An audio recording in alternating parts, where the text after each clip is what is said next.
വിധിയാണ്. സ്വാഭാവികമായും വളരെ സാഹൂതം നമ്മളിന്ന് നോക്കുന്നത് അതാണ്. 10 മണി മുതൽ 12 മണി വരെ ഉള്ള സമയങ്ങളിലാണ് വിധി വരുമെന്ന് പ്രതീക്ഷിക്കുന്നത്. വളരെ വിശദമായി തന്നെ അതിന് മുന്നോടിയായും ഇതിൻ്റെ ചരിത്രവും കേരളം സമൂഹം എത്രമാത്രം പ്രാധാന്യത്തോടെ ഈ കേസിനെ കണ്ടു തുടങ്ങിയ വാർത്തകളും നമുക്കുണ്ടാവും, അതിഥികളുണ്ടാവും. മറ്റൊന്ന് പ്രധാനമായും ബ്രിട്ടനിലെ കോവിഡ് വ്യാപനമാണ്. അതുകൊണ്ടുള്ള സുരക്ഷ രാജ്യത്തെമ്പാടും മഹാരാഷ്ട്ര രാത്രികാല കർഫ്യൂവിലേക്ക് പോകുന്നു. സംസ്ഥാനങ്ങളെല്ലാം അതീവ സുരക്ഷയുമായിട്ടുണ്ട്. അതുകൊണ്ട് പല രാജ്യങ്ങളും വിലക്ക് ഏർപ്പെടുത്തിയിട്ടുണ്ട്. സ്പെയിൻ അടക്കമുള്ള രാജ്യങ്ങൾ വീണ്ടും ലോക്ക്ഡൌണിലേക്ക് പോകുന്നു സംശയിക്കുന്നുണ്ട്. അപ്പോൾ റിലാക്സ് ചെയ്യാനുള്ള സമയം തീരെ ആയിട്ടില്ല എന്ന് തന്നെയാണ് ലോകം നമുക്ക് കാണിച്ചു തരുന്നത്. കൂടുതൽ ജാഗ്രതയോടുകൂടി പോകേണ്ട ദിവസങ്ങളാണ്. കഴിഞ്ഞ ദിവസം ആരോഗ്യവകുപ്പും അത് വ്യക്തമാക്കുകയുണ്ടായി. തെരഞ്ഞെടുപ്പ് സമയത്തൊക്കെ നമ്മൾ കണ്ടിട്ടുള്ള ചില അലംഭാവങ്ങൾ അല്ലെങ്കിൽ ജാഗ്രത കുറവ്, അത് കാരണം നമ്മൾ ഇത്രയും കാലം ആർജിച്ച നമ്മുടെ ആ ഒരു പ്രതിരോധം ഇല്ലാതാക്കാതിരിക്കാൻ വരും ദിവസങ്ങളും ശ്രദ്ധിക്കേണ്ട സമയം കൂടിയാണ്. അതുകൊണ്ട് ഏറെ ശ്രദ്ധിക്കേണ്ട സമയം, ഏറെ വാർത്തകളുള്ള സമയം. വളരെ വിശദമായി തന്നെ കിടക്കാം. ആദ്യം തലക്കെട്ടുകളിലേക്ക്. തുടക്കത്തിൽ സൂചിപ്പിച്ച പോലെ തന്നെ അഭയ കേസാണ് ഏറ്റവും പ്രധാനപ്പെട്ടതായിട്ട് ഉള്ളത്. ഇത് അന്വേഷിച്ച ഉദ്യോഗസ്ഥർ പ്രതികളായ കേസ്, ഉദ്യോഗസ്ഥർ ആത്മഹത്യ ചെയ്ത നിലയിൽ കണ്ടെത്തിയ കേസാണ്. ഒപ്പം തന്നെ ഉദ്യോഗസ്ഥർ രാജിവെച്ച് പത്രസമ്മേളനം നടത്തി. അങ്ങനെ സംഭവബഹുലമായ ഒരു ദുരൂഹത മാത്രമല്ല, ഒരുപാട് ദുരൂഹതകൾ, അതും കഴിഞ്ഞ 28 വർഷമായി. അതിനൊരു ഉത്തരമാവുമോ കോടതി വിധി എന്നറിയില്ല. എന്നാലും അതെല്ലാം വീണ്ടും പരിശോധിക്കാനും കാണാനും കേൾക്കാനുമുള്ള സമയം കൂടിയാണിത്. തീർച്ചയായും കോളിളക്കം സൃഷ്ടിച്ച സിസ്റ്റർ അഭയ കേസിൽ ഇന്ന് വിധി പറയും. തിരുവനന്തപുരം CBI പ്രത്യേക കോടതിയാണ് 28 വർഷത്തിന് ശേഷം വിധി പറയുന്നത്. Father Thomas M Kottoor, sister Sephy എന്നിവരാണ് പ്രതികൾ. 1 വർഷവും 3.5 മാസവും കൊണ്ട് വിചാരണ പൂർത്തിയാക്കിയാണ് വിധി പറയുന്നത്. 19 വയസ്സുകാരി സിസ്റ്റർ അഭയ മരിച്ച് 3 പതിറ്റാണ്ടടുക്കുമ്പോഴാണ് കേസിൽ വിധി പറയുന്നത്. അന്വേഷണത്തിന്റെ ആദ്യഘട്ടത്തിൽ ലോക്കൽ പോലീസും ക്രൈംബ്രാഞ്ചും സംഭവം ആത്മഹത്യയെന്ന് എഴുതി തള്ളി. 1993 മാർച്ച് 23-നാണ് കോടതി ഉത്തരവിന്റെ അടിസ്ഥാനത്തിൽ കേസ് CBI ഏറ്റെടുത്തത്. കൊലപാതകത്തിന് തെളിവില്ലെന്ന് ചൂണ്ടിക്കാട്ടി 3 തവണ റിപ്പോർട്ട് നൽകിയെങ്കിലും കോടതി ഉത്തരവിനെ തുടർന്ന് 2007-ൽ CBIയുടെ പുതിയ അന്വേഷണ സംഘം തുടരന്വേഷണം ആരംഭിച്ചു. പോലീസ് ഉദ്യോഗസ്ഥൻ തെളിവ് നശിപ്പിച്ചതും അഭയയുടെ ആന്തരിക അവയവ പരിശോധനാ റിപ്പോർട്ടിൽ തിരുത്തൽ വരുത്തിയതടക്കമുള്ള CBI കണ്ടെത്തലുകൾ അന്വേഷണത്തിൽ വഴിത്തിരിവായി. 2008 നവംബർ 19-ന് father Thomas Kottoor, sister Sephy, father Jose Puthrikkayil എന്നിവരെ കേസിൽ പ്രതി ചേർത്ത് CBI അറസ്റ്റ് ചെയ്തു. പ്രതികൾ ലൈംഗിക ബന്ധത്തിലേർപ്പെട്ടത് അഭയ കാണാനിടയായതിനെ തുടർന്ന് തലയ്ക്ക് കോടാലി കൊണ്ടടിച്ച് കൊലപ്പെടുത്തി മൃതദേഹം കിണറ്റിൽ തള്ളിയെന്നാണ് CBI കുറ്റപത്രം. ഫാദർ ജോസ് പുതുർക്കയിലിനെ വിടുതൽ ഹർജി പരിഗണിച്ച് പ്രതിസ്ഥാനത്ത് നിന്ന് ഒഴിവാക്കി. ഓഗസ്റ്റ് 26-ന് ആരംഭിച്ച വിചാരണ പല പ്രാവശ്യം തടസ്സപ്പെട്ടു. വിചാരണ ഒഴിവാക്കണമെന്നാവശ്യപ്പെട്ട് പ്രതികൾ സുപ്രീം കോടതിയെ വരെ സമീപിച്ചു. പ്രതികളുടെ ആവശ്യം സുപ്രീം കോടതിയും തള്ളിയതോടെ വിചാരണ ആരംഭിച്ചു. 49 സാക്ഷികളെ വിസ്തരിച്ചു. ഇതിൽ രഹസ്യമൊഴി നൽകിയ സാക്ഷികൾ ഉൾപ്പെടെ 8 പേർ കൂറുമാറി. 3-ാം സാക്ഷി അടയ്ക്ക രാജുവിന്റെ മൊഴിയായിരുന്നു നിർണായകം. പ്രതിഭാഗത്തു നിന്നും സാക്ഷികളാരും ഉണ്ടായിരുന്നില്ല. ഈ മാസം 10-നാണ് വാദം പൂർത്തിയായത്. കേസിൽ കോടതി വിധി പറയുമ്പോൾ സാഹചര്യ തെളിവുകളും ശാസ്ത്രീയ തെളിവുകളും നിർണായകമാകും. ന്യൂസ് 18 തിരുവനന്തപുരം. ഒരു കൊലപാതക കേസ് എന്നതിനപ്പുറമായി അധികാരത്തിലിരിക്കുന്നവർ അല്ലെങ്കിൽ സ്വാധീനമുള്ളവർ അവർ എങ്ങനെ കാര്യങ്ങളെ വഴിമാറ്റി വിടുന്നു, എങ്ങനെ തേച്ചുമായ്ക്കാൻ ശ്രമിക്കുന്നു എന്ന കാര്യങ്ങൾ, അതും പലരും പലപ്പോഴായി വെളിപ്പെടുത്തിയതനുസരിച്ച് അതിൻ്റെ ഒരു വലിയ ദൃഷ്ടാന്തം കൂടിയായിരുന്നു ഈ കേസ്. അതുകൊണ്ടുകൂടിയാണ് ഇത്രമാത്രം കേരള സമൂഹം ഈ കേസിനെ ശ്രദ്ധിച്ചതും ഈ കേസിൽ ഒരു ന്യായം കിട്ടുന്നതുവരെ സമൂഹം കൂടെ നിന്നതും. സ്വാഭാവികമായും അതിൻ്റെ നാൾവഴികൾ കൂടി വളരെ ദുരൂഹവും ഉദ്വേഗം ജനിപ്പിക്കുന്നതുമാണ്. പോലീസ് ഉദ്യോഗസ്ഥർ പ്രതിസ്ഥാനത്ത് വരികയും മോഷണക്കേസ് പ്രതി പ്രധാന സാക്ഷിയാവുകയും ചെയ്ത കേസ് കൂടിയാണ് സിസ്റ്റർ അഭയുടേത്. CBI കുറ്റപത്രം അനുസരിച്ച് അഭയുടെ തലക്കടിച്ചത് ഫാദർ തോമസ് കോട്ടൂരാണ്. സിസ്റ്റർ സെഫിയും ഫാദർ പുതുർക്കയും സഹായിച്ചു എന്നും കുറ്റപത്രത്തിൽ പറയുന്നു. എന്നാൽ ഫാദർ ജോസ് പുതുർക്കയിലിനെ തെളിവില്ല എന്ന് കണ്ടെത്തി കോടതി വിട്ടയച്ചു. ഇത് ഹൈക്കോടതിയിലും സുപ്രീം കോടതിയും ശരിവെക്കുകയും ചെയ്തു. അടയ്ക്ക രാജു ഒരു മോഷണക്കേസ് പ്രതിയാണ്. പൈസ്റ്റൺ കോൺവെന്റിലെത്തിയത് അടയ്ക്ക മോഷ്ടിക്കാനുമാണ്. കൗങ്ങിലിരുന്ന് അന്ന് കണ്ട കാര്യങ്ങൾ പിന്നീട് രാജു വെളിപ്പെടുത്തിയതാണ് കേസിൽ നിർണായകമായത്. ഫാദർ തോമസ് കോട്ടൂരിനെയും ഫാദർ ജോസ് പുത്രിക്കയിലിനെയും സിസ്റ്റർ സ്റ്റെഫിക്കൊപ്പം കോൺവെന്റിൽ കണ്ടു എന്ന് മൊഴി. ഇരുവരും അവിടെ എത്തിയെന്ന് അയൽവാസിയായ സഞ്ജു മാത്യുവും മൊഴി നൽകി. ഇതോടെ 16 വർഷത്തിനു ശേഷം 3 പേരെയും CBI അറസ്റ്റ് ചെയ്തു.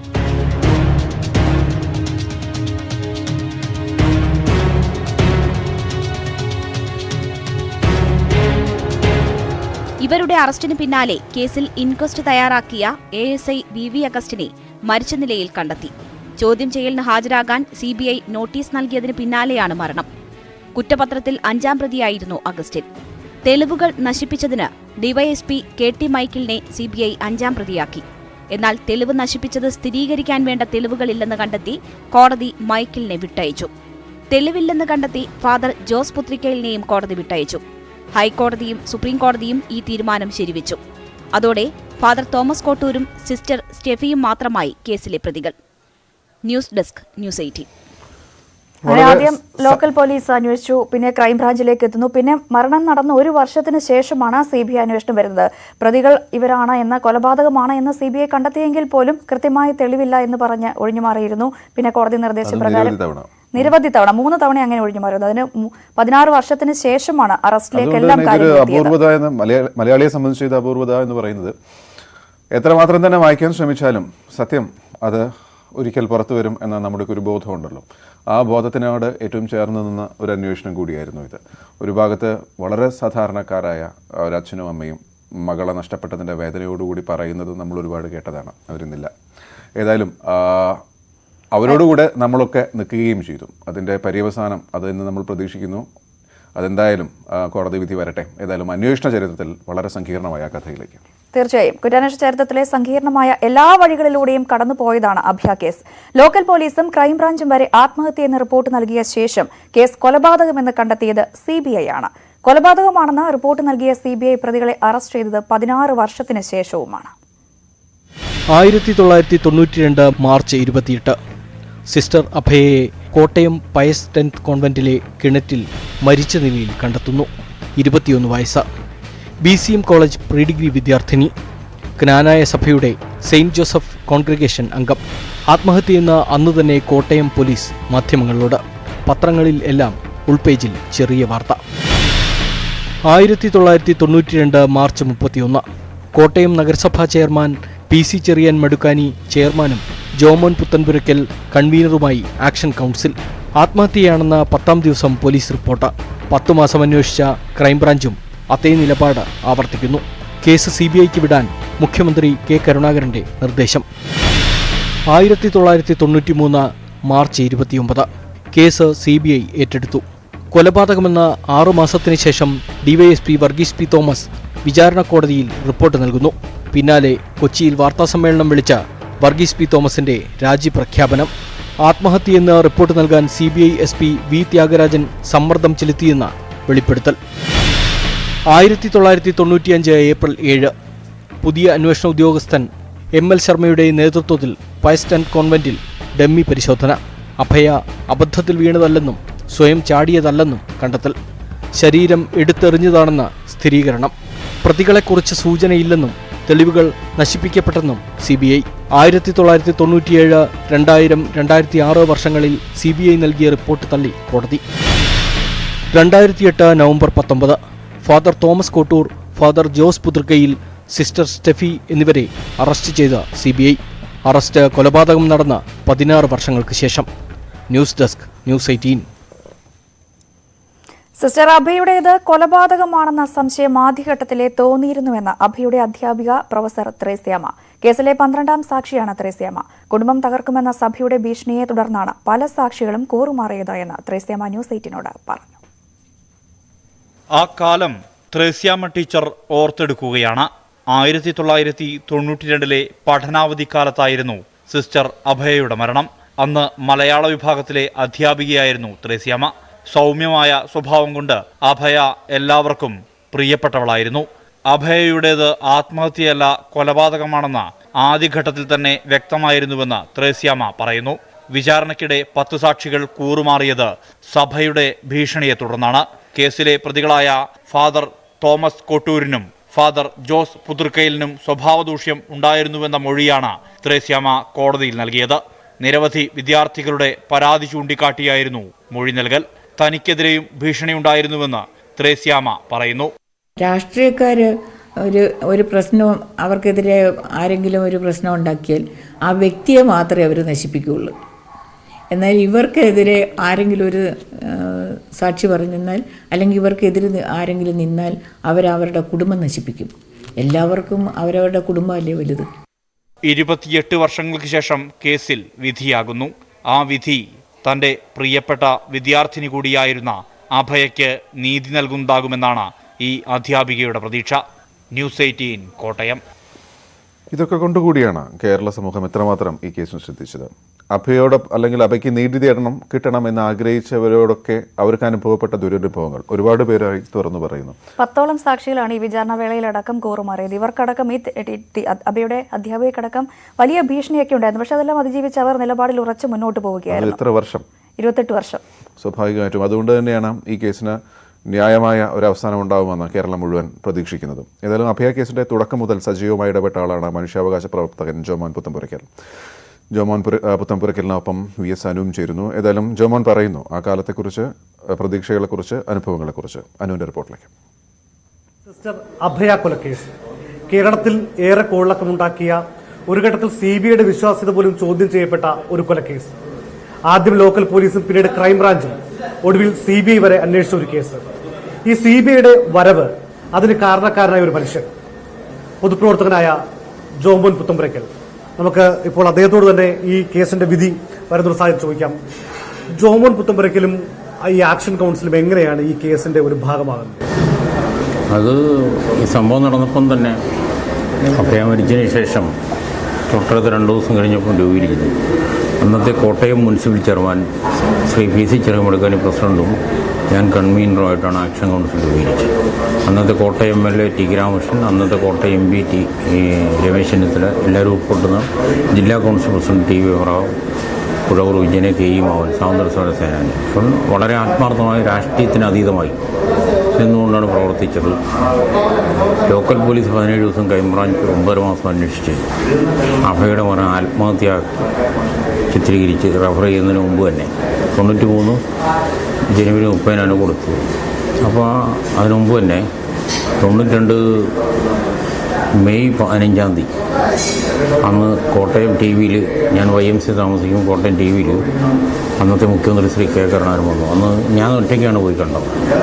അപ്പോൾ പെട്ടെന്ന് കണ്ടെന്ന് വല്ല പോകാൻ ഞാൻ ഓടി ചെല്ലുമ്പോൾ ഒരു ഓട്ടോറിക്ഷയിലൂടെ എത്തുമ്പോൾ പുള്ളി കാറിൽ കയറാൻ വേണ്ടി റൂമിൽ നിന്ന് ഇറങ്ങി. അപ്പോൾ ഓടി അപ്പോൾ നിവേദനം കൊടുത്തു, എന്താണ് അഭയ കേസ് CBIക്ക് വിടാൻ വേണ്ടി. അഭയ കേസ് അപ്പോൾ ഞാൻ വിചാരിച്ചു അദ്ദേഹത്തിന് ഇഷ്ടപ്പെട്ടു.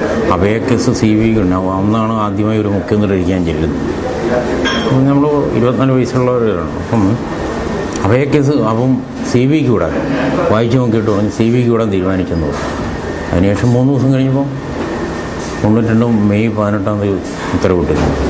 CBI ഏറ്റെടുത്തിരുന്നു. അപ്പോൾ വർഗീസ് പി. തോമസ് എന്ന CBI DYSP ആണ് FIR രജിസ്റ്റർ ചെയ്തു. 93 മാർച്ച് 29 FIR രജിസ്റ്റർ ചെയ്തു. ചുരുങ്ങിയ 6 മാസം കൊണ്ട് വർഗീസ് പി. തോമസ് ഇതൊരു കൊലപാതകമാണെന്ന് നിഗമനത്തിന് ആത്മഹത്യാവാദം ക്രൈംബ്രാഞ്ച് തള്ളിയിരുന്നു. എന്നെ ഇല്ലായ്മയാൻ വേണ്ടി എല്ലാം ചെയ്തു. പ്രബലമായ ഒരു സഭ, ജ്ഞാനായ സഭ, ഞാൻ ഉൾപ്പെടുന്നു. 28 വർഷത്തിനപ്പുറത്തേക്കായി ഇന്ത്യ ചരിത്രത്തിലോ ലോക ചരിത്രത്തിലോ ഇല്ലാത്ത, ഒരിക്കലും ഞാൻ നേരിട്ട് കണ്ടില്ലാത്ത, ഒരു രക്തബന്ധവും ഇല്ലാത്ത ഒരു വ്യക്തി ഇത്രയും ജീവിതം മുഴുവൻ, ഒരു കുടുംബജീവിതം പോലും ഇല്ലാതെ, ഞാൻ വിവാഹം കഴിച്ചിട്ടില്ല, എല്ലാ കാര്യങ്ങളും മറി തപസ് നിന്നുകൊണ്ട് ഇതിൽ നിയമ പോരാട്ടം നടത്തും. സുപ്രീം കോടതിയിലും ഹൈക്കോടതിയിലും CBI കോടതിയിലും CJM കോടതിയിലൊക്കെ ഞാൻ നേരിട്ടാണ് നടത്തിയിട്ടുള്ളത്. ഹൈക്കോടതിയിലും ഞാൻ പാർട്ടി മെമ്പേഴ്സിൽ നിന്ന് ഒടുവിൽ നടത്തി. അപ്പം ഈ കേസിൽ പ്രതികൾക്കെതിരെ ശക്തമായ തെളിവുകൾ, ദൃക്സാക്ഷിയുണ്ട്. അടക്ക രാജു അന്ന് മോട്ടിക്കാൻ പോയപ്പോൾ അഭയ കൊല്ലപ്പെട്ടെന്ന് ഈ 3 പ്രതികളെ കണ്ട് എന്നൊന്ന് പറഞ്ഞിരിക്കുകയാണ്, കോടതിയിലും പറഞ്ഞിട്ടുണ്ട്. അപ്പോൾ ദൃക്സാക്ഷികൾ. അപ്പോൾ ഒരു മോഷ്ടാവിൻ്റെ മൊഴി വിശ്വസിക്കില്ലെന്ന് പറഞ്ഞു. ആരാ പറയുന്നത്? കൊലയാളിയാണ് പറയുന്നത് മോഷ്ടാവിൻ്റെ. അയാളെ ശിക്ഷിക്കാൻ ഉള്ള തെളിവ്. അപ്പം നമ്മൾ മനസ്സിലാകും മോഷ്ടാവിൻ്റെ മൊഴി വിശ്വസിക്കലെന്ന് പറഞ്ഞാൽ നാച്ചുറൽ വിറ്റ്നസ്സാണ്. അവിടെ ഒരു മാന്യനായ ഒരാൾക്ക് പുലർച്ചെ 4 മണിക്കോ 5 മണിക്കോ കോൺവെൻറ്റിൽ സ്ത്രീകൾ മാത്രം താമസിക്കുന്നത് കയറി ചെല്ലാൻ പറ്റും. അവിടെ കയറി ചെല്ലുന്നൊന്നും അനാശാസ്ത്രത്തിനൊന്നും ഓട്ടിക്കാറില്ല. ഇയാൾ അല്ലറല മോഷണം നടത്തിയുള്ള അടക്ക രാജു. അതുകൊണ്ടാണ് പേര് ചെമ്പൂമി വരയ്ക്കാൻ പോയെന്നുള്ളൂ. ഈ കേസിൽ സാക്ഷിയായതിനു ശേഷം പോലീസ് പിടിച്ച് മർദ്ദിക്കുകയും ചെയ്ത് പിന്നീട് മോഷണം നിർത്തിയിരുന്നു. ഇപ്പം രാജു തടിവെട്ടുകാരൻ രാജു എന്നാണ്. അപ്പം തടിവെട്ടാൻ പോകുന്നില്ല, ജോലി ചെയ്യുന്നു. അപ്പം ആ തരത്തിൽ ഇവിടെ നിന്ന് എനിക്കിവിടെ പറയാനുള്ളത്, ഇപ്പോഴാണ് ഞാനിപ്പം പുതിയ ഒരു കാര്യം പറയുന്നത്. അടയ്ക്ക രാജു എന്ന് പ്രമുഖ ഒരു ചാനലിലൂടെ പറഞ്ഞത് വെളിപ്പെടുത്തിയിരിക്കുകയാണ്. അഭയെ കൊന്നവർക്ക് ശിക്ഷ കൊടുക്കണം, നീതി ലഭിക്കണം, ദൈവം പുറക്കില്ല എന്നും. ഈ അടയ്ക്ക രാജുവിനുള്ള നീതിബോധം പോലും ഞാൻ ഉൾപ്പെടുന്ന ക്നാനായ സഭ നേതൃത്വം സിസ്റ്റർ അഭയ്ക്ക് വേണ്ടി ഒരു ചെറുവിരൽ അനയ്ക്കുക നീതി ലഭിക്കാൻ വേണ്ടി എന്ന് ഈ അവസരത്തിൽ ചിന്തിക്കണം. ഒന്നും ചെയ്തിട്ടില്ല. അവരെ പ്രതികളെ സംരക്ഷിക്കാനാണോ? ആ പ്രതികളെ സംരക്ഷിക്കാൻ നോക്കിയിട്ടും വിജയിക്കുന്നില്ല. ദൈവിക ശക്തി അവയ്ക്കുണ്ട് എന്ന് ഓരോ വട്ടത്തും തെളിഞ്ഞിരിക്കുക. അപ്പം ഇത് ദൈവം വാദിയ ഒരു കേസാണ്. ദൈവം വാദിയ കേസിൽ ഞാനൊരു നിമിത്തം മാത്രമാണ്. എൻ്റെ ഒരു ശക്തിയൊന്നുമല്ല, ഞാനൊരു സാധാരണ ഒരാളാണ്. പക്ഷേ അന്ന് മുതൽ ഇന്ന് വരെ എല്ലാ കാര്യങ്ങളും മാറ്റിവെച്ചുള്ളൂ. കോടതിയിൽ വിചാരണ ആരംഭിച്ചുള്ളൂ. ഒരു വർഷത്തിനിടയിൽ എല്ലാ ദിവസവും ഞാൻ പോയി. 2009 ഓഗസ്റ്റ് 26 തുടങ്ങിയ വിചാരണ 2020 മാർച്ച് 22 ലോക്ക്ഡൗൺ വന്നതിനെ തുടർന്ന് കുറേ നാൾ 2-3 മാസം പെൻഡിങ് വന്നിരുന്നു. കോടതി ഉണ്ടാക്കായിരുന്നു. അപ്പം ഹൈക്കോടതി പോയി ഇത് കൊറോണ വൈറസിൻ്റെ മാറ്റി വന്ന പ്രതികൾ കഴിഞ്ഞ 28 വർഷം അല്ലെങ്കിൽ കുറ്റപത്രം കൊടുത്തതിന് ശേഷം 11 വർഷം വിചാരണ നീട്ടിക്കൊണ്ട് പോകാൻ ശ്രമിക്കുകയാണ്. അപ്പോൾ അങ്ങനെ കോടതി പിന്നീട് പുനരാരംഭിച്ചു. ഈ വർഷം ഒക്ടോബർ 20 പുനരാരംഭിച്ചു. അന്നു മുതൽ തുടങ്ങിയ എല്ലാ പ്രവൃത്തി ദിവസവും കോടതി സ്ട്രോങ് ആയി CBI കോടതി പ്രതികളിൽ സീനിയർ വരാൻ പ്രതിഭാഗം വക്കീൽ വരാനുള്ള ഡേറ്റ് പറഞ്ഞ് മാറ്റാൻ തുടങ്ങി കോടതി സമ്മതിച്ചിട്ടില്ല. അപ്പോൾ എല്ലാ ദിവസവും നടത്തി. ഇപ്പോൾ ഈ ഡിസംബർ 10 പൂർത്തിയാക്കി 22 വിധി പറയുന്നു. 43 പ്രോസിക്യൂഷൻ സാക്ഷികളെ വിസ്തരിച്ചിട്ടുണ്ട്. 133 സാക്ഷികൾ ഉള്ളതിൽ കാലഹരണപ്പെട്ട് പലരും മരിച്ചത് സാക്ഷികൾ. പക്ഷേ അടയ്ക്കരാവിനെ പോലെ സാക്ഷികൾ അപൂർവം എല്ലാം ഉണ്ട്. ഈ കന്യാസ്ത്രീകളുമായിട്ടുള്ള പലരും കൂറുമാറി. അവരൊന്നും കുറ്റകൃത്യമായി പ്രതികളെ ഇൻവോൾവ്മെൻറ്റ് സാക്ഷിയല്ല. അതാ ഞാൻ പറയാം, അടയ്ക്ക രാജുവിൻ്റെ പോലും ധാർമ്മികത ഇല്ലാത്തവരാണ് കൂടെ അഭയുടെ കൂടെ താമസിച്ച ഷെയറിൽ ഉൾപ്പെടെ ഉള്ളത്. അവർക്ക് എന്ത് മനസാക്ഷിയാണ് ഉള്ളതെന്ന് ഈ അവസരത്തിൽ നിന്ന് നോക്കണം. അപ്പം ഇതിൽ നിന്നും പ്രതിഭാഗം ഒരു സാക്ഷിയെ പോലും വിസ്തരിക്കാൻ അവർക്ക് കഴിഞ്ഞിട്ടില്ല. അപ്പം പ്രതികൾക്കെതിരെ ശക്തമായ തെളിവുകൾ കോടതിക്ക് മുമ്പിൽ പ്രോസിക്യൂഷൻ അവതരിപ്പിച്ചിട്ടുണ്ട്, ബോധ്യപ്പെടുത്തിയിട്ടുണ്ട്. പ്രതികൾക്കെതിരെ ശിക്ഷ കോടതി കൊടുക്കുമെന്നുള്ള പ്രതീക്ഷയാണ് എനിക്കുള്ളത്. ഈ 3 പതിറ്റാണ്ടായി ഇതിൻ്റെ ആക്ഷൻ കമ്മിറ്റി കൺവീനർ നിരന്തരം നിയമപോരാട്ടം നടത്തിയ വ്യക്തിയെന്നതിൽ 100% സാറ്റിസ്ഫാക്ഷനായിട്ടാണ് കോടതിക്ക് മുമ്പിൽ വരുന്ന ഈ വിധിയെക്കുറിച്ച് കാണുന്നത്. തീർച്ചയായും 28 വർഷവും 9 മാസവും കഴിയുന്നു. ആ ഒരു അവസരത്തിലാണ് അഭയ കേസിൽ വിധി പറയാൻ പോകുന്നത്. ഒരു ക്രിസ്മസ് കാലം കൂടെയാണ്. ജോമൻ പുത്തമ്പരക്കൽ പറഞ്ഞതുപോലെ യേശുക്രിസ്തു വാദിയായ ഒരു കേസിൽ കർത്താവിൻ്റെ മണവാട്ടിയായ അഭയ്ക്ക് നീതി കിട്ടുമെന്ന് തന്നെയാണ് ജോമൻ പുത്തമ്പരക്കലിൻ്റെയും ഈ നാട്ടിലെ നിയമം വിശ്വസിക്കുന്നവരുടെയും പ്രതീക്ഷ. ക്യാമറാമാൻ കൃഷ്ണപ്രസാദിനൊപ്പം PS അനു, ന്യൂസ് 18, തിരുവനന്തപുരം. ഏതായാലും അതിഥികൾ ഈ ഘട്ടത്തിൽ ഇതിനോട് പ്രതികരിക്കേണ്ടവർ അവർ കൂടി ചേരുന്നു. Shaiju Antony, save sisters forum joint convener ചേരുന്നു. കൂടാതെ സാക്ഷിയായ ടീച്ചറും ടെലിഫോണിൽ ഉണ്ടാകുന്ന പ്രതികരണം. ആദ്യം ഷൈജുവിലേക്ക്. ഷൈജു, ഇപ്പോൾ ജോമോൻ പറഞ്ഞ ഒരു വാചകം, അതെന്ന് ഞാൻ തുടങ്ങട്ടെ. പാവപ്പെട്ട മരണപ്പെട്ട ആ സിസ്റ്റർക്ക് നീതി കിട്ടാൻ വേണ്ടി ആ സഭ എന്ത് ചെയ്തു, ആ സമൂഹം എന്ത് ചെയ്തു എന്നൊരു ചോദ്യത്തിൽ നിന്നാണ് ശ്രീ ജോമോൻ പുത്തമ്പുരക്കൽ തുടങ്ങിയത്. താങ്കളോട് ഞാനത് ചോദിക്കുന്നു. ഇത് വളരെ പ്രധാനപ്പെട്ട ഒരു കാര്യമാണ്.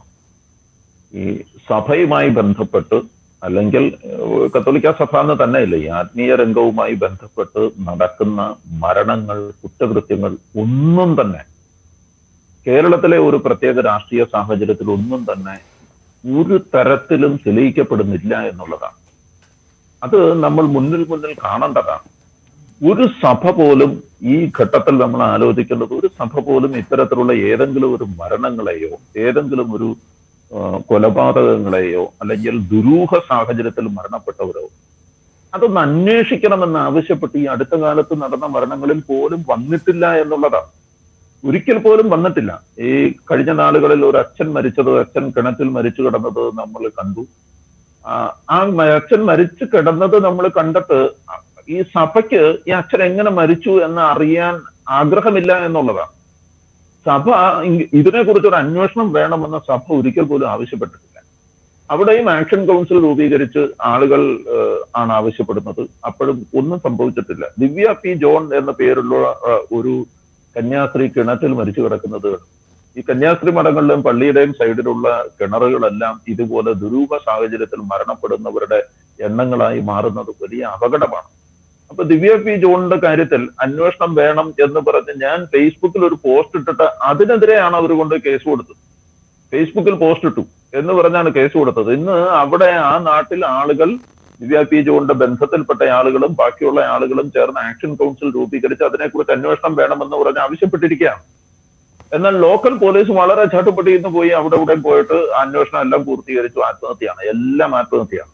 അതിന്റെ അപ്പുറത്തേക്ക് ഒരു വിശ്വാസയോഗ്യമായ എന്തെങ്കിലും ഒരു കാര്യം കൊണ്ടുവരാൻ ഈ സഭയ്ക്കോ അല്ലെങ്കിൽ അങ്ങനെ സഭ മുന്നിൽ നിന്നിട്ട് ഇതൊരു ആവശ്യമാണ് എന്ന് പറഞ്ഞ് ആവശ്യപ്പെടാനായിട്ട് ഇതുവരെ സാധിച്ചില്ല. ഒരു കാര്യം ഈ സഭയിലെ ആളുകളും ഈ ഇത്തരം കേസുകൾ മൂടിവെക്കുന്ന ആളുകളും മനസ്സിലാക്കേണ്ട വളരെ പ്രധാനപ്പെട്ട ഒരു കാര്യം, ഇത്തരം കേസുകൾ മൂടിവെക്കുന്നത് കൊണ്ട് സത്യം തമസ്കരിക്കാം എന്നുള്ളത് അബദ്ധധാരണയാണ്. ഇന്നല്ലെങ്കിൽ നാളെ ഈ കേസിന് വിധി വരുന്നത് 28 വർഷങ്ങൾക്ക് ശേഷമാണ്. 28 വർഷങ്ങൾക്ക് ശേഷം സത്യം തെളിയും എന്ന ഒരു പ്രതീക്ഷയോടുകൂടി നമ്മൾ നിൽക്കുന്നു. അബദ്ധവശാൽ അഭയയുടെ കുടുംബം, അമ്മയും അപ്പനും ഇന്ന് ജീവിച്ചിരിപ്പില്ല. അവർ 2-3 കൊല്ലം മുമ്പ് അവർ മരിച്ചുപോയി. 2016 അവർ മരിച്ചുപോയി. അഭയയുടെ അപ്പനും അമ്മയ്ക്കും പോലും കാണാൻ പറ്റിയില്ല. ഒന്ന് ആലോചിച്ച് നോക്കൂ, എത്രയേറെ സാക്ഷികൾ മരിച്ചുപോയി. അപ്പൊ ഇതിങ്ങനെ നീട്ടിവെക്കുകയും ഈ നീട്ടിവെക്കുന്ന കാലത്തിൽ മുഴുവനും ഇവർ ഏതാണ്ട് ജയിലിൽ കിടന്നതുപോലെ തന്നെയാണ് ഈ പ്രതികളുടെ അവസ്ഥയും. അവർക്കും പുറത്തിറങ്ങാൻ പറ്റാത്ത അവസ്ഥയാണ്. ഇനി ഒരു 12 കൊല്ലോ അല്ലെങ്കിൽ ഇനിയുള്ള ഒരു ജീവപര്യന്തമോ അല്ലെങ്കിൽ മറ്റേതെങ്കിലും ശിക്ഷയോ അനുഭവിക്കേണ്ടി വന്നാലത്തെ അവസ്ഥയൊന്നും ആലോചിച്ച് നോക്കൂ. അപ്പോൾ സഭ ഇനി ചെയ്യേണ്ടത്, പഴയകാല ചിന്താഗതികളെല്ലാം മാറി സഭ ഇനി ചെയ്യേണ്ടത്, ഇത്തരം ഒരു സംഭവം ഉണ്ടായാൽ സഭയാണ് മുന്നിട്ടിറങ്ങി വരേണ്ടത്.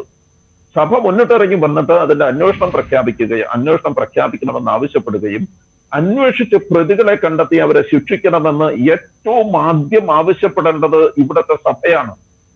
ജ്ഞാനായ സഭ ആവശ്യപ്പെടണം. ഇപ്പൊ ജ്ഞാനായ സഭയിൽ നിന്ന്, ജ്ഞാനായ സഭയ്ക്ക് ഒരു പ്രത്യേകതയുണ്ട്. ഈ ജ്ഞാനായ സഭയിൽ നിന്ന് ആരെങ്കിലും ഒരാൾ മറ്റൊരു സഭയിൽ, അതായത് ജ്ഞാനായ സഭ എന്ന് പറയുന്നത് സീറോ മലബാർ സഭയുടെ തന്നെ ഒരു ഭാഗമാണ്.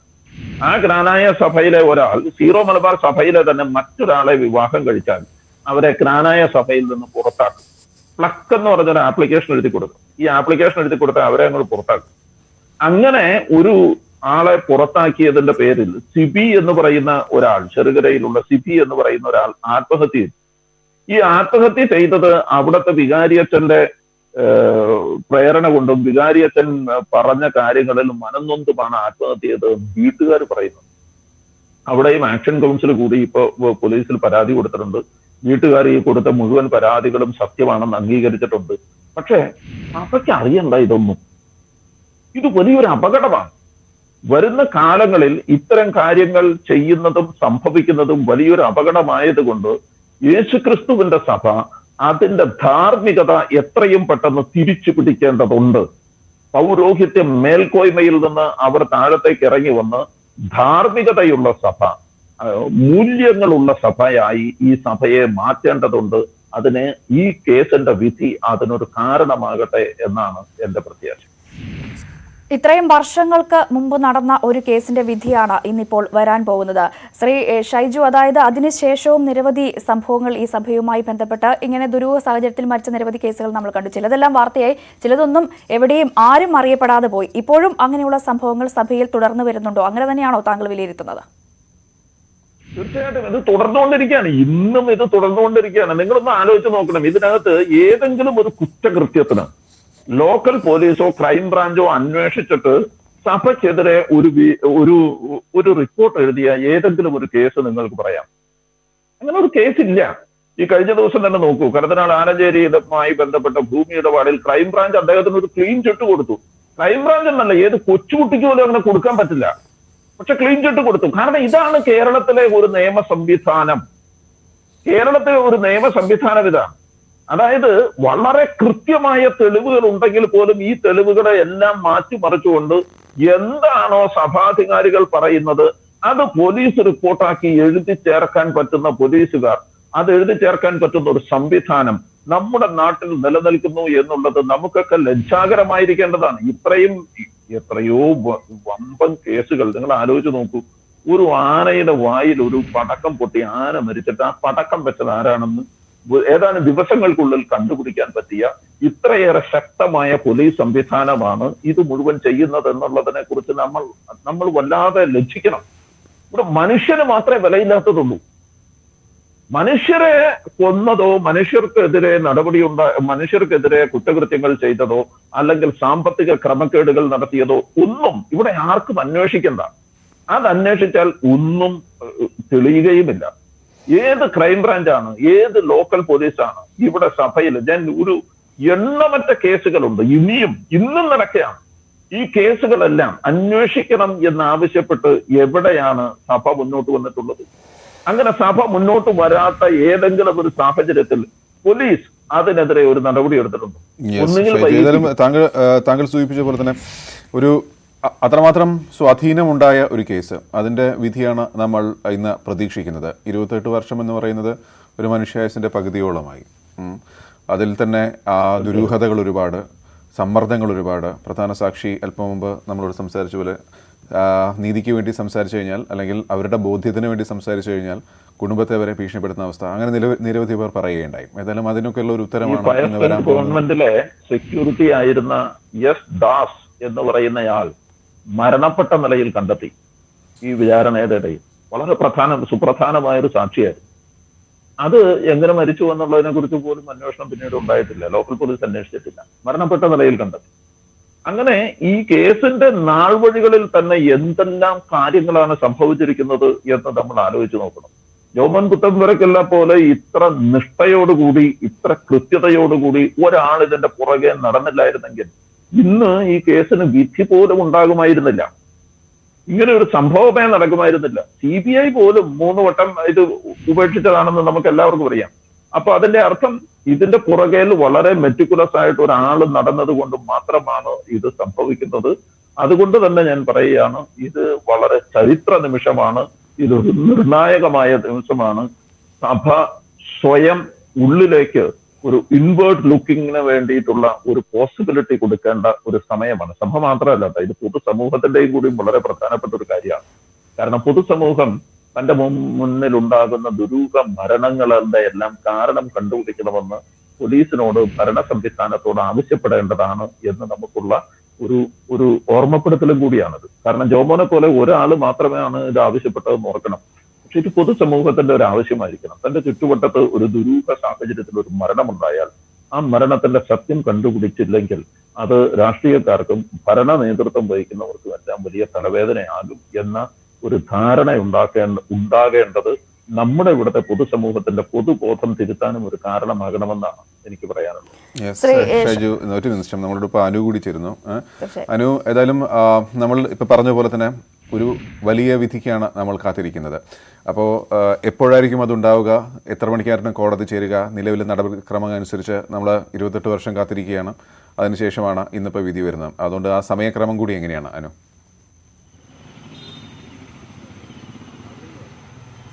ഗോപി, നമുക്കറിയാവുന്ന പോലെ പുരോഹിതന്മാരും പോലീസും ഒക്കെ പ്രതികളായ ആരോപിക്കപ്പെട്ട ഒരു കേസിൽ ഒരു കള്ളൻ സാക്ഷിയായ ഒരു കേസ്, ഒരുപക്ഷെ CBIയുടെ വിശ്വാസത്തിൽ പോലും ഒരു ഘട്ടത്തിൽ ചോദ്യം ചെയ്യപ്പെട്ട ഒരു കേസിന്റെ ഏറ്റവും നിർണായകമായ വിധി ഏതാണ്ട് 11 മണിയോടുകൂടി തിരുവനന്തപുരം CBI പ്രത്യേക കോടതിയിൽ ഉണ്ടാകും.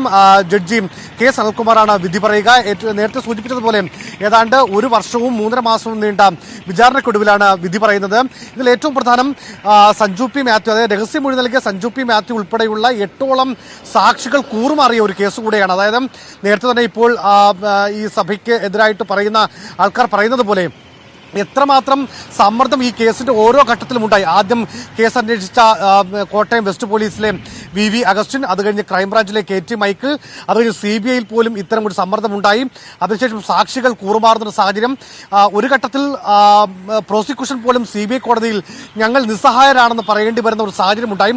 അത്രമേൽ വലിയൊരു സമ്മർദ്ദമാണ് പല ഘട്ടങ്ങളിൽ ഈ കേസിന്റെ ഭാഗത്തു നിന്നും ഉണ്ടായത്. അപ്പോഴും ജോമോൻ പുത്തൻപുരയ്ക്കൽ പറയുന്നത് പോലെ യേശുക്രിസ്തു അല്ലെങ്കിൽ കർത്താവ് ഈ പറയുന്ന വാദിയായ ഒരു കേസാണ് എന്നാണ് അദ്ദേഹം വിശേഷിപ്പിക്കുന്നത്. ഒരു ക്രിസ്മസ് കാലമാണ്, സ്വാഭാവികമായും അഭയയ്ക്ക് നീതി ലഭിക്കുമെന്നുള്ള വിശ്വാസമാണ് എല്ലാവരും പങ്കുവയ്ക്കുന്നത്. 11 മണിയോടുകൂടി ഈ കേസിന്റെ വിധി പറയും എന്നാണ് നമുക്ക് മനസ്സിലാക്കാൻ സാധിക്കുന്നത്.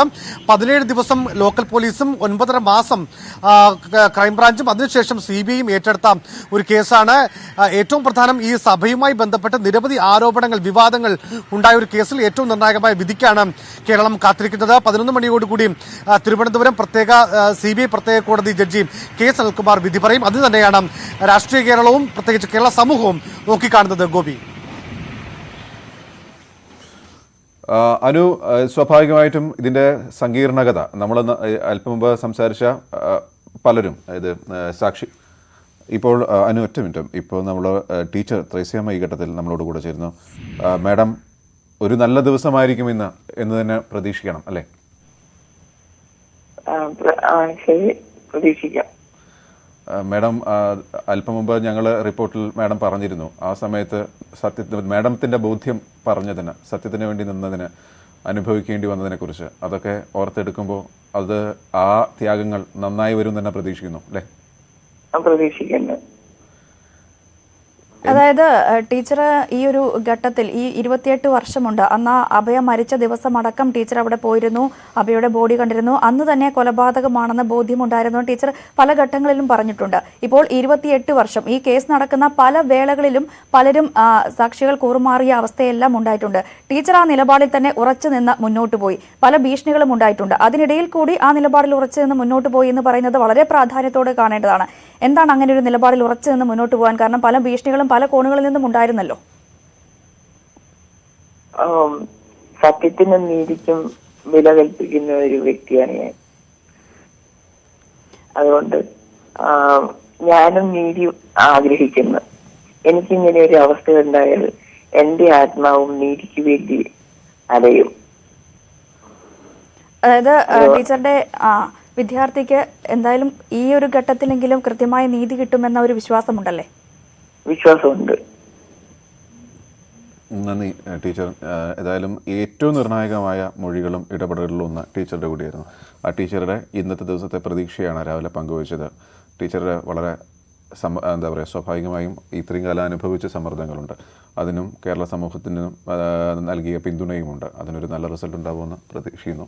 നന്ദി ടീച്ചർ ഈ ഘട്ടത്തിൽ പ്രതികരിച്ചതിന്. ഏതായാലും ടീച്ചറെ പോലെ സാക്ഷികളായവർ, ഈ കേസിന് കൂടെ നിന്നവർ, അവർ അതിലിപ്പോൾ ജോമോൻ പറഞ്ഞ വാക്ക് തന്നെ കടമെടുക്കുന്നു. ദൈവം സാക്ഷിയായ കേസിൽ ആണ് ഞാൻ മുന്നിട്ടിറങ്ങിയത് എന്ന് ജോമോൻ പുത്തൻപുരക്കൽ പറഞ്ഞു. 28 വർഷമായി അദ്ദേഹത്തിൻ്റെ പേരിൽ.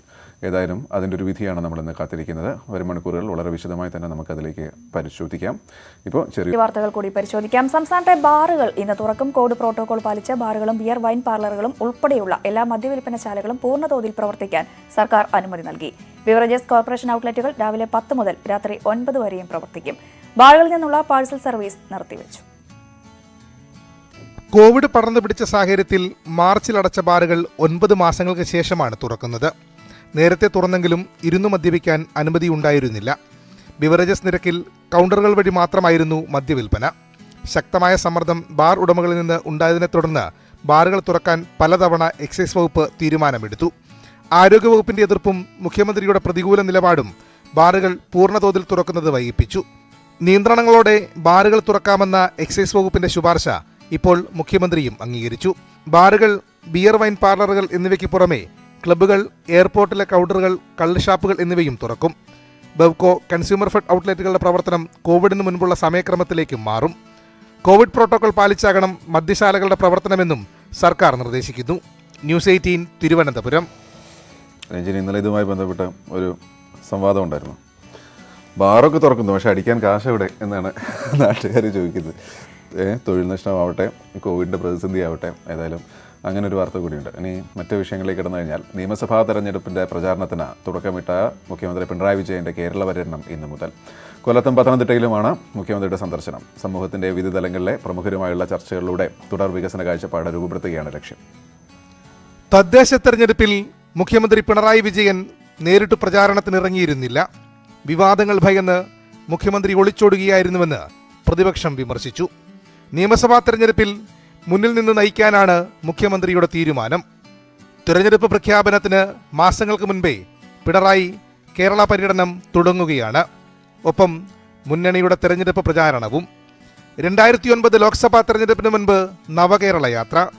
മുഖ്യമന്ത്രിയാകാനുള്ള തയ്യാറെടുപ്പുകളുടെ ഭാഗമായി 2016 നവകേരള മാർച്ച്. കേരള രാഷ്ട്രീയത്തിൽ ഏറെ ചലനങ്ങളുണ്ടാക്കിയിരുന്നു പിണറായി വിജയന്റെ 2 കേരള യാത്രകളും. ആ യാത്രകളിലേതുപോലെ പൊതുസമ്മേളനങ്ങളും റാലികളും കേരള പര്യടനത്തിൽ ഉണ്ടാകില്ല. പകരം സംരംഭകർ, സാമ്പത്തിക വിദഗ്ധർ, രാഷ്ട്രീയ നിരീക്ഷകർ, മതസാമുദായിക നേതൃത്വങ്ങൾ, കലാകാരന്മാർ തുടങ്ങി വിവിധ മേഖലകളിലുള്ളവരുമായി മുഖ്യമന്ത്രി സംവദിക്കും. കേരള വികസനത്തിന് അവരുടെ നിർദ്ദേശങ്ങൾ സ്വീകരിക്കും. ഇടതുമുന്നണിയുടെ പ്രകടന പത്രികയിൽ ഈ നിർദ്ദേശങ്ങളും ഉൾക്കൊള്ളിക്കും. ഇതാണ് യാത്രയുടെ ലക്ഷ്യം. രാവിലെ കൊല്ലത്തെ സന്ദർശനത്തിന് ശേഷം മുഖ്യമന്ത്രി പത്തനംതിട്ടയ്ക്ക് പോകും.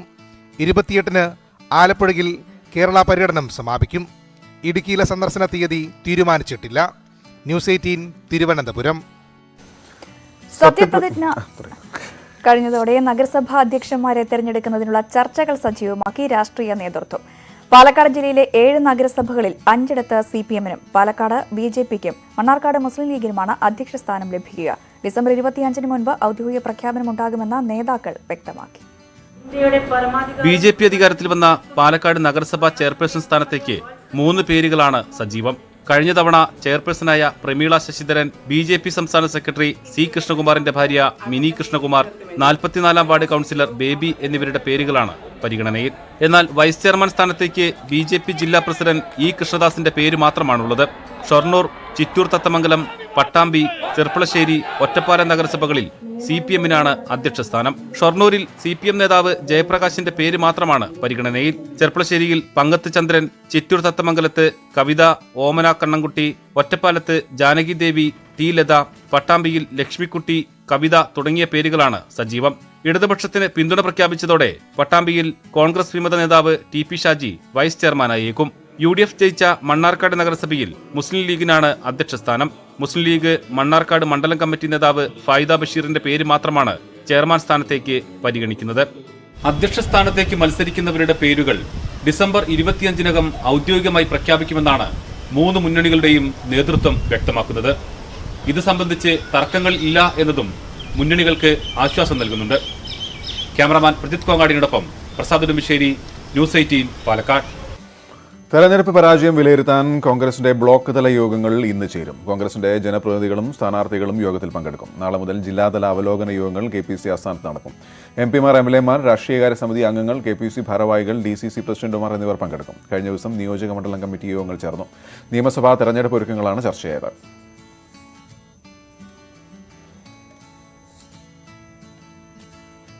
ഭരണം ലഭിച്ച 4 പഞ്ചായത്തുകളിലും 2020-ക്ക് വനിതാ പ്രസിഡന്റുമാർ. 3 വൈസ് പ്രസിഡന്റുമാരും ഭൂരിഭാഗം സ്റ്റാൻഡിംഗ് കമ്മിറ്റി അംഗങ്ങളും വനിതകളാണ്. കിഴക്കമ്പലം, കുന്നത്തുനാട്, ഐക്കരനാട്, മഴുവന്നൂർ എന്നിവിടങ്ങളിലാണ് 2020 ഒറ്റയ്ക്ക് അധികാരത്തിലെത്തിയത്. ഈ 4 പഞ്ചായത്തുകളിലും വനിതകളാണ് 2020 ടീമിനെ നയിക്കുക. പഞ്ചായത്തുകളിൽ കിഴക്കമ്പലവും ഐക്കരനാടും വനിതാ സംവരണമായിരുന്നു. എന്നാൽ കുന്നത്തുനാട്, മഴുവന്നൂർ പഞ്ചായത്തുകൾ ജനറലാണ്. ഇവിടെയും വനിതാ പ്രതിനിധികളെ പ്രസിഡന്റാക്കി. കിഴക്കമ്പലത്ത് മിനി രതീഷ്, ഐക്കരനാട് ഡീന ദീപക്, കുന്നത്തുനാട് നിതമോൾ, മഴുവന്നൂർ ബിൻസി വൈജു എന്നിവരാണ് 2020 വനിതാ പ്രസിഡന്റുമാർ. കുന്നത്തുനാട് ഒഴികെ മറ്റ് 3 വൈസ് പ്രസിഡന്റുമാരും വനിതകളാണ്. 4 പഞ്ചായത്തുകളിലെ 12 സ്റ്റാൻഡിംഗ് കമ്മിറ്റി അംഗങ്ങളിൽ 9 പേരും സ്ത്രീകളാണ്. Panchayat president, vice president, standing committee അംഗങ്ങളും ഉൾപ്പെടുന്ന 20-ൽ 16 പേരും സ്ത്രീകൾ തന്നെ. സ്ത്രീകളെ മുഖ്യധാരയിലേക്ക് എത്തിക്കുന്നതിന്റെ ഭാഗമായാണ് പ്രസിഡന്റ് പദവി നൽകിയതെന്ന് 2020-യുടെ പ്രസിഡന്റും ചീഫ് കോർഡിനേറ്ററുമായ സാബു M. ജേക്കബ് പറഞ്ഞു. തദ്ദേശ തെരഞ്ഞെടുപ്പിൽ ഉജ്ജ്വല വിജയം നേടിയ 2020 വരുന്ന നിയമസഭാ തെരഞ്ഞെടുപ്പിൽ മത്സരരംഗത്ത് ഉണ്ടാകുമെന്ന് പ്രഖ്യാപിച്ചിട്ടുണ്ട്. ന്യൂസ് 18 കൊച്ചി.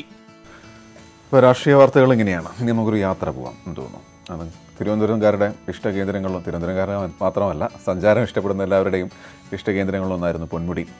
ഏതായാലും കോവിഡ് കാലത്ത് ആ വഴിക്ക് പോകാൻ പറ്റില്ലായിരുന്നു. കഴിഞ്ഞ ദിവസം പൊന്മുടി തുറക്കാൻ കാത്തു നിൽക്കുകയായിരുന്നു എന്ന പോലെയായിരുന്നു യാത്രക്കാരുടെ തിരക്ക്.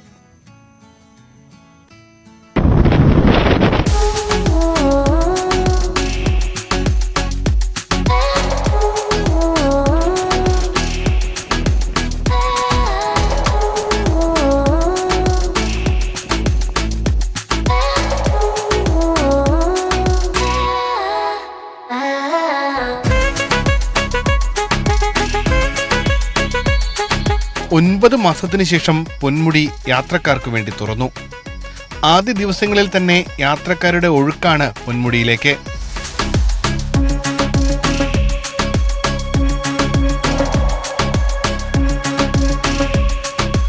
ചെക്ക് പോസ്റ്റിന് മുന്നിൽ വാഹനങ്ങളുടെ നീണ്ട നിരയാണ്. കയറ്റിവിടില്ലെന്നറിയാതെ 9 മാസത്തിനിടയിൽ പലതവണ വന്ന് മടങ്ങിപ്പോയവരും ഇക്കൂട്ടത്തിലുണ്ട്. ഒരു 6-7 തവണ വന്നിട്ട് തിരിച്ചുപോയി. അപ്പോൾ താഴെ എത്തുമ്പോൾ തന്നെ പറഞ്ഞു വിടുകയാണ് തുറന്നിട്ടില്ല എന്ന്. ഇടയ്ക്ക് കോച്ചിങ്ങനെ ഗ്രൂപ്പുകളിലൊക്കെ മെസ്സേജ് കണ്ടിന്യൂ ആയിട്ട് വരും, ഇടയ്ക്ക് തുറന്നു എന്ന് പറഞ്ഞിട്ട്. അപ്പോൾ അത് കണ്ടിട്ട് വരും, അപ്പോഴത്തേക്കിനും കയറ്റി വിടാത്തൊരവസ്ഥയാണ്. വളരെ സന്തോഷം. അതല്ലേ കുറെ നാളായിട്ട് കാണാതെ ഇടന്നിട്ട് ഒരു സന്തോഷമുണ്ട്. ബ്ലോക്കെല്ലാം കടന്ന് മുകളിലെത്തിയാൽ പൊന്മുടിയുടെ മായക്കാഴ്ചകൾ കാത്തിരിപ്പുണ്ട്. ഒപ്പം നല്ല തണുപ്പുള്ള കാറ്റും.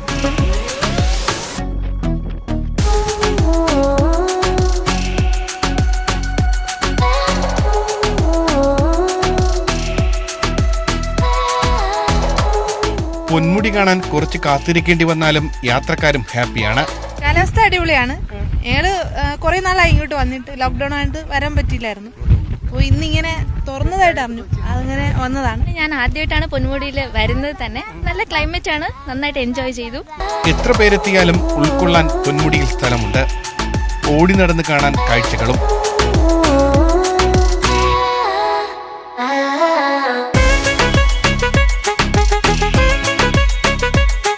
കോവിഡ് പശ്ചാത്തലത്തിൽ ചില നിയന്ത്രണങ്ങൾ പൊന്മുടിയിലുമുണ്ട്. മാസ്കും സാനിറ്റൈസറും സാമൂഹ്യ അകലവും നിർബന്ധം. പോലീസിന്റെയും വനംവകുപ്പ് ജീവനക്കാരുടെയും പ്രത്യേക പരിശോധനകളും ഉണ്ടാകും. 2 മണിക്കൂർ മാത്രമേ ഒരു വാഹനത്തിന് ഇവിടെ പാർക്ക് ചെയ്യാൻ അനുവദിക്കുന്നുള്ളൂ. മിക്കവാറും വരുന്ന വാഹനങ്ങളെല്ലാം തന്നെ അത് പാലിക്കുന്നുണ്ട്. വൈകിട്ട് 4 മണിക്ക് ശേഷം യാത്രക്കാരെ കയറ്റിവിടില്ല. 6 മണിക്ക് മുൻപ് മലയിറങ്ങുകയും വേണം. യാത്രക്കാരുടെ പ്രവാഹമാണ് പൊന്മുടിയിലേക്ക്. ചെറിയ നിയന്ത്രണങ്ങളുണ്ട്. കോവിഡിനെ തുടർന്നുള്ള നിയന്ത്രണങ്ങളാണവ. അവയെല്ലാം പാലിച്ച് മണിക്കൂറുകളോളം പൊന്മുടി ആസ്വദിച്ച് മടങ്ങിപ്പോകാനാകും. പൊന്മുടിയിൽ നിന്ന് ക്യാമറാമാൻ സന്തോഷിനൊപ്പം ഉമേഷ് ബാലകൃഷ്ണൻ, ന്യൂസ് 18. ഇനി നേരെ മൂന്നാറിലേക്ക് പോയാലോ? തീർച്ചയായും. ഡിസംബറിന്റെ കുളിര് തേടി ഇടുക്കി ഹൈറേഞ്ചിലേക്ക് സന്ദർശകരുടെ ഒഴുക്ക്. കഴിഞ്ഞ 1 മാസത്തിനിടെ മൂന്നാർ സന്ദർശിച്ച് മടങ്ങിയത് 1.5 ലക്ഷത്തോളം പേരാണ്. ഉൾനാടൻ ടൂറിസം കേന്ദ്രങ്ങളടക്കം ഉയർത്തെഴുന്നേൽപ്പിന്റെ പാതയിലാണിപ്പോൾ. വിലത്തകർച്ചയും വിളമോശവും മൂലം ഇടുക്കിയിലെ കാർഷിക മേഖല പാടെ തകർന്നപ്പോൾ ഏക പ്രതീക്ഷയായിരുന്നു പ്രകൃതി മനോഹാരിത കൊണ്ട് സമ്പന്നമായ ഇടുക്കിയിലെ ടൂറിസം മേഖലകൾ. എന്നാൽ കോവിഡ് മഹാമാരി എല്ലാ പ്രതീക്ഷകളും തകിടം മറിച്ചു. നിയന്ത്രണങ്ങൾ നീങ്ങി വിനോദസഞ്ചാരികൾ എത്തിത്തുടങ്ങിയതോടെ സന്ദർശകരാൽ സമ്പന്നമായിരിക്കുകയാണ് ഹൈറേഞ്ച്. ഡിസംബറിലെ മഞ്ഞും മരം കോച്ചുന്ന തണുപ്പും നിറഞ്ഞു നിൽക്കുന്ന തെക്കിന്റെ കാശ്മീരിലേക്കാണ് ഏറ്റവും കൂടുതൽ സഞ്ചാരികൾ എത്തുന്നത്. കഴിഞ്ഞ 1 മാസത്തിനുള്ളിൽ 1.5 ലക്ഷത്തോളം സഞ്ചാരികളാണ് ഇവിടെ എത്തിയത്. கோவிட் டைமில் தான் ரொம்ப கஷ்டமாக இருந்தது. இப்போ வந்து திரும்ப ஓப்பன் பண்ணிட்டாங்க. நிறைய ரஷ், இங்கே பார்த்தாலே நிறைய ரஷ் இருக்கும். கிளைமேட்டும் செம்மையாக இருக்குது, ரொம்ப கூலாக இருக்குது. ഇവിടെ மேலே പോകുമ്പോൾ இதோட நல்லா நாங்கள் எக்ஸ்பெக்ட் பண்ணுறோம். നല്ല കാലാവസ്ഥയാണ്, നല്ല തണുപ്പുണ്ട്. നല്ല കൊറോണയ്ക്ക് ശേഷം അത്യാവശ്യം ആളുകളൊക്കെ വന്ന് തുടങ്ങിയിട്ടുണ്ട്. മാട്ടുപ്പെട്ടി, കുണ്ടള അടക്കമുള്ള മേഖലകളിൽ സഞ്ചാരികളുടെ തിരക്കേറി. രാജമലയിൽ രാവിലെ മുതൽ നീണ്ട ക്യൂ ആണ് അനുഭവപ്പെടുന്നത്. ക്രിസ്മസ് അവധി ആഘോഷിക്കാൻ സന്ദർശകരുടെ തിരക്ക് ഇനിയും വർദ്ധിക്കുമെന്നാണ് വിലയിരുത്തൽ. സന്ദർശകരുടെ തിരക്ക് വർദ്ധിച്ചതോടെ മൂന്നാറിൽ ഗതാഗത കുരുക്കും രൂക്ഷമാണ്. ന്യൂസ് 18 മൂന്നാർ. പേർ നാട്ടിലുണ്ടെങ്കിലും സംഗതി അതല്ല കാര്യം. 86-ാം വയസ്സിലും കരകൗശല വസ്തു നിർമ്മാണം ആവേശത്തോടെ നടത്തുകയാണ് ഇദ്ദേഹം. 100ഓളം കരകൗശല വസ്തുക്കൾ നിർമ്മിച്ചാണ് വാർദ്ധക്യത്തിലും ഇദ്ദേഹം താരമാവുന്നത്. കൊല്ലം കരിക്കാട് സ്വദേശിയായ ശിവരാമപിള്ളയെ പരിചയപ്പെടാം. ശ്രമിക്കേണ്ടി വന്നെങ്കിലും തന്റെ കലാവൈഭവത്തിന് യാതൊരു കോട്ടവും തട്ടിയില്ലെന്ന് പുതിയ സൃഷ്ടിയിലൂടെ തെളിയിക്കുകയാണ് ശിവരാമപിള്ള.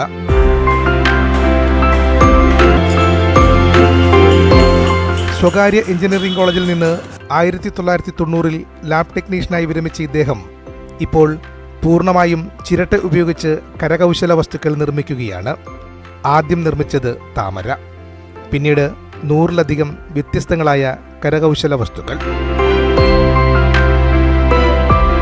തൂക്കുവിളക്ക്, കിണ്ടി, പലതരത്തിലുള്ള നിലവിളക്കുകൾ, അമ്പലമണി, മൊബൈൽ സ്റ്റാൻഡുകൾ, പെൻ സ്റ്റാൻഡുകൾ, ചെടികൾ തുടങ്ങി വിവിധങ്ങളായ ഒട്ടേറെ കരകൗശല വസ്തുക്കൾ.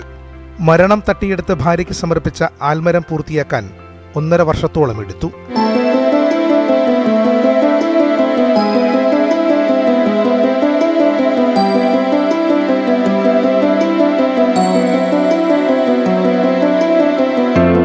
കുറച്ച് 6 ഇതൾ ഉണ്ടാക്കിയപ്പോഴേക്കും പൂവ് ആവണമെന്നുണ്ടെങ്കിൽ പിന്നെ താഴോട്ടും അതുപോലെ ഇതൾ വേണം.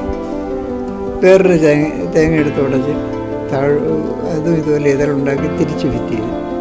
പിന്നെ അതിന് വള്ളി വേണം. അപ്പോൾ ചെറുതായിട്ട് കട്ട് ചെയ്തിട്ട് ഒരു വള്ളിയുടെ രൂപത്തിലുണ്ടാക്കി. അതിങ്ങനെ ഓരോന്നായിട്ട് ഒന്ന് വരുമ്പോൾ മറ്റൊന്ന് ആവശ്യമായി വന്നതുകൊണ്ട് അതും കൂടി ഉണ്ടാക്കി. ഇത് പൂവും പിന്നെ വള്ളിയൊക്കെ ആയപ്പോഴും ഇലയും കൂടെ വേണം. അങ്ങനെ ചെറിയ ഇല പോലെ ഉണ്ടാക്കി ഇതാണ് ആദ്യത്തെ സംഭവം. ആനയുടെ തുമ്പിക്കൈയും കാലുകളും വിളക്കിൻ്റെ ദിണ്ടുകളും ചങ്ങലകളും പക്ഷിക്കാലുകളും പൂർണ്ണമായും ചിരട്ടയിലാണ് നിർമ്മിച്ചിട്ടുള്ളത്.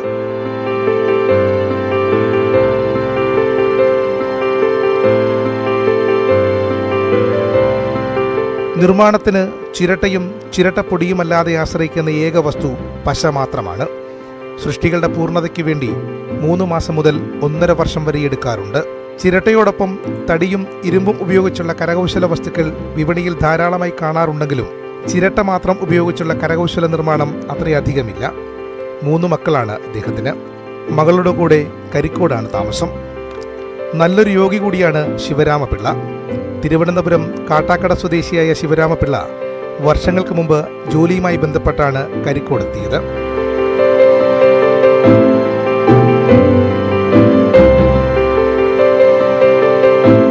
ന്യൂസ് 18 കൊല്ലം. ഇനി കാസർഗോഡ് നിന്നുള്ള ഒരു പ്രതിഭയെ പരിചയപ്പെടാം. ദസറ ആഘോഷത്തിൽ അണിഞ്ഞൊരുങ്ങിയ മൈസൂർ കൊട്ടാരം അതുപോലെ തന്റെ കലാവൈദഗ്ധ്യത്തിലൂടെ പുനഃസൃഷ്ടിച്ചിരിക്കുകയാണ് കാസർഗോഡ് സ്വദേശിയായ സുരേന്ദ്രൻ. 1 വർഷത്തെ പരിശ്രമങ്ങൾക്കൊടുവിലാണ് സുരേന്ദ്രൻ ഇവയുടെ കുഞ്ഞൻ മാതൃക പണിതീർത്തത്.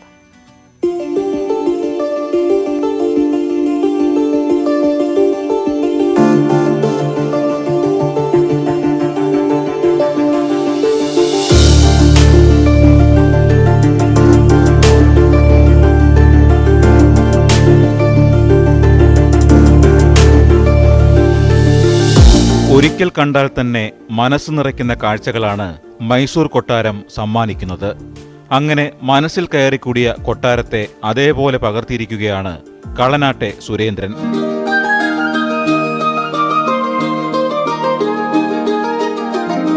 വർണ്ണവെളിച്ചത്തിൽ നിറഞ്ഞു നിൽക്കുന്ന കൊട്ടാരം കണ്ടാൽ മൈസൂർ കൊട്ടാരത്തിൽ നവരാത്രി നാളുകളിലെത്തിയ പ്രതീതിയാണ്.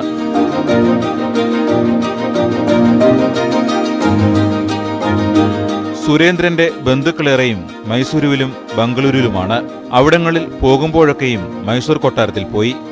കൊട്ടാരത്തിന്റെ ചിത്രങ്ങൾ സൂക്ഷ്മമായി കണ്ട ശേഷമായിരുന്നു നിർമ്മാണം. ചെറുതായി ചെയ്യണമെന്ന് വിചാരിച്ചതാണ്.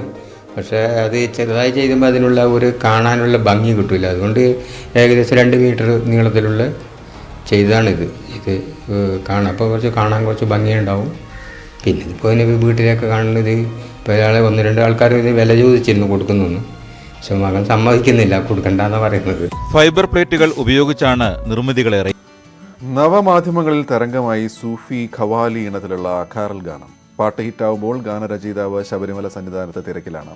കോട്ടയം കാഞ്ഞിരപ്പള്ളി സ്വദേശി രാജു വെല്ലൂരാനാണ് കാറൽ ഗാനത്തിന് വരികൾ എഴുതിയത്.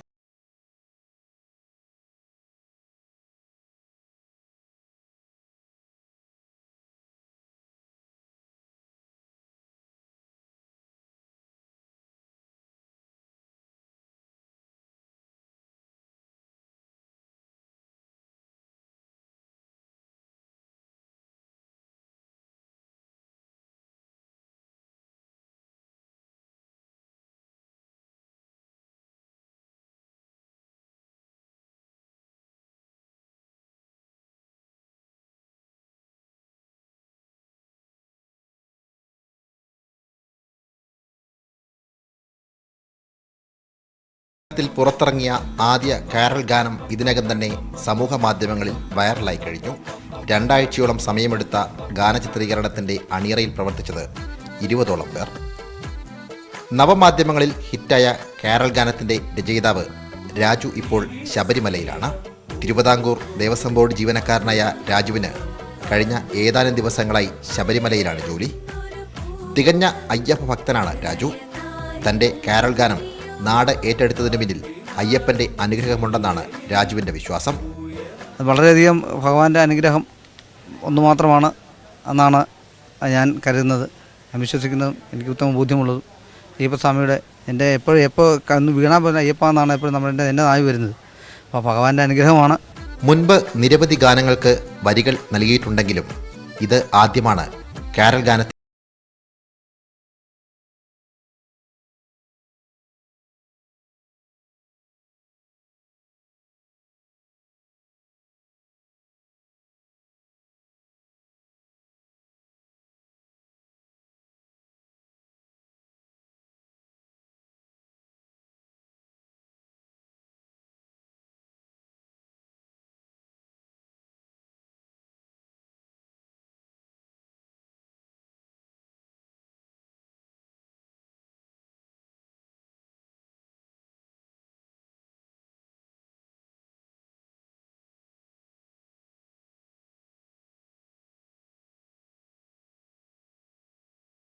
കേട്ട ശേഷമായിരുന്നു രാജു കാരൽ ഗാനത്തിന് വരികൾ കുറിച്ചത്. പുതിയ വെറൈറ്റി ആയിട്ട് സൂഫി ഖവാലി രീതിയിലുള്ളൊരു ഗാനം വേണമെന്നാണ് ഞാൻ ആവശ്യപ്പെട്ടത്. അപ്പോൾ ഞാൻ പറഞ്ഞു നിങ്ങൾ ആ ട്യൂൺ അയച്ചു തരിക, ഞാൻ പരമാവധി ശ്രമിക്കാമെന്ന് പറഞ്ഞു. അദ്ദേഹം ട്യൂൺ അയച്ചു തന്നു. അപ്പം ഞാൻ ഈ ട്യൂണ് എൻ്റെ ഹെഡ്സെറ്റ് മുഖേന നിരന്തരം കേട്ടുകൊണ്ടിരിക്കുകയായിരുന്നു. ഇത് കഴിഞ്ഞ് ഒരു ദിവസം വീട്ടിൽ വെച്ച് അദ്ദേഹം എന്നോട് ചോദിച്ചു, ആയോന്ന് ചോദിച്ചു. ഞാൻ അന്നേരം തന്നെ റെഡിയാക്കി തരാമെന്ന് പറഞ്ഞ് ആദ്യം ഒരു പല്ലവി എഴുതി ഞാൻ തന്നെ പാടി റെക്കോർഡ് ചെയ്തിട്ട് എൻ്റെ മൊബൈലിൽ തന്നെ റെക്കോർഡ് ചെയ്തിട്ട് അയച്ചു കൊടുത്തു. അദ്ദേഹം അത് കേട്ടിട്ട് കൊള്ളാമെന്ന് പറഞ്ഞു. അവരെ ഡി കമ്പനി എന്ന് പറഞ്ഞ അവരുടെ സുഹൃത്തുക്കളെല്ലാം കേൾപ്പിച്ച് ബാക്കി എഴുതിക്കൊള്ളാൻ പറഞ്ഞു. അങ്ങനെ ഞാനത് എഴുതി പൂർത്തിയാക്കി അയക്കുകയായിരുന്നു. ഇത് കാഞ്ഞിരപ്പള്ളി രൂപതയുടെ കാരൽ ഗാന മത്സരത്തിന് വേണ്ടിയാണ് ഇത് തയ്യാറാക്കിയത്. 5 പേരടങ്ങിയ സംഗീത കൂട്ടായ്മയായ ഡി കമ്പനിയുടെ നേതൃത്വത്തിലാണ് ഗാനം പുറത്തിറക്കിയിട്ടുള്ളത്.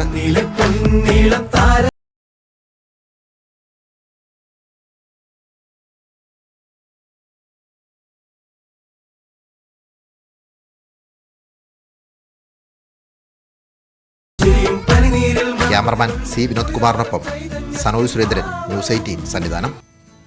ഇടവേള.